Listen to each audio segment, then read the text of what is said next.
câu là câu giờ cầu cái ý cái ta câu để vượt này để vô lại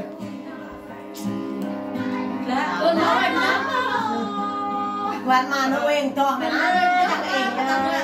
ê to nó cái ta mà ba thế không lại đoàn thì nó tới YouTube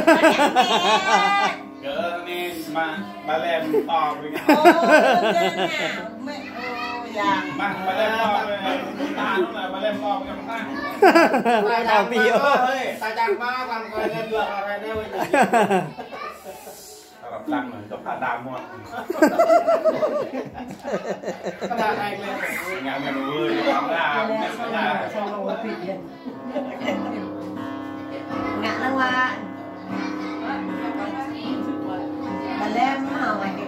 quay thấy có cái tuần nào vậy có cái tuần quay mình nó quen cái này tôi có sang ngân phà sang này phà cảnh cái phà ấy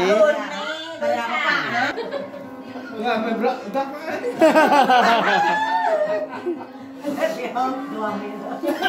ยังหนักมาแล้วกินแล้วแม่จะตะควายแล้วควายเราเนี่ยเราควายตามันโดนมือไอ้ควายนะ quẹt mà bạc nhé hả là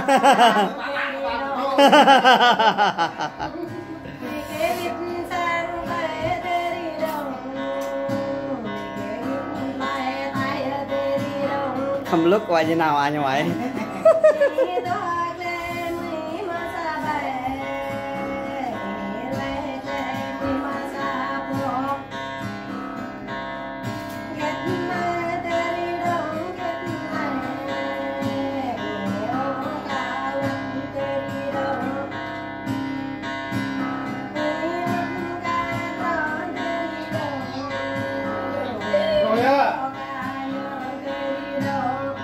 lại đi à?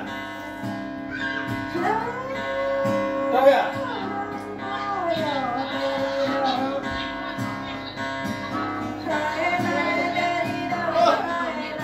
Cầm miết cầm bao đưa mà.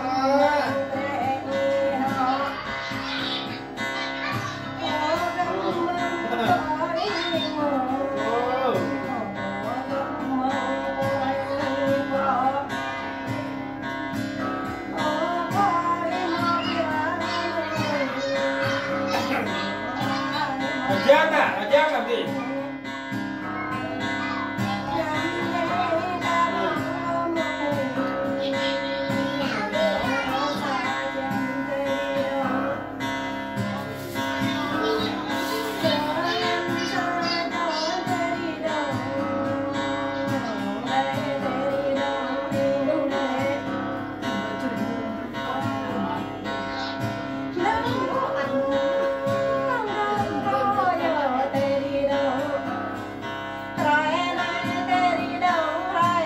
Đây vắt tao đây đây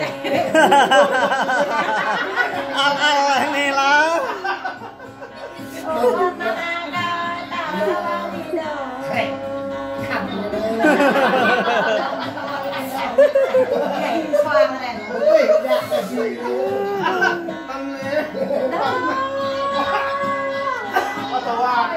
ta em mẹ nè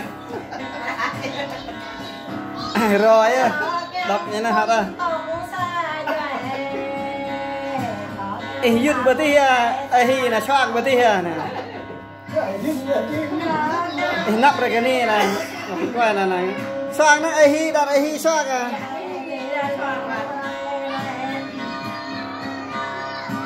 vận nhịp là nó vận nhịp nó hoang hóa tàng này hả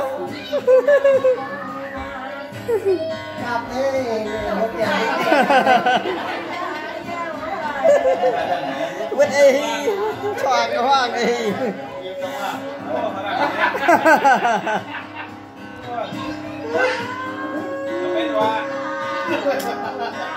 làm từ bạch mà lại độ ga này độ đó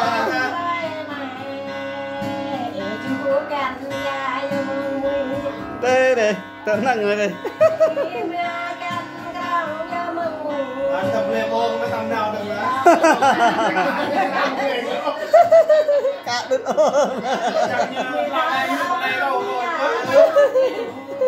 Ôi.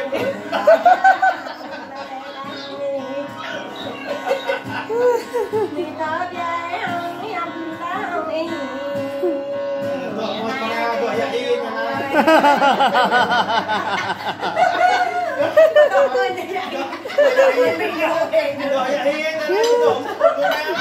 này bây giờ cứ tạc cái này này nhựa ninh ôm mười lên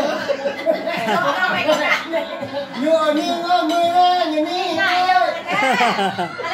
vô cái cổ cái tột lên mà nó quên ơi để cho con đu nào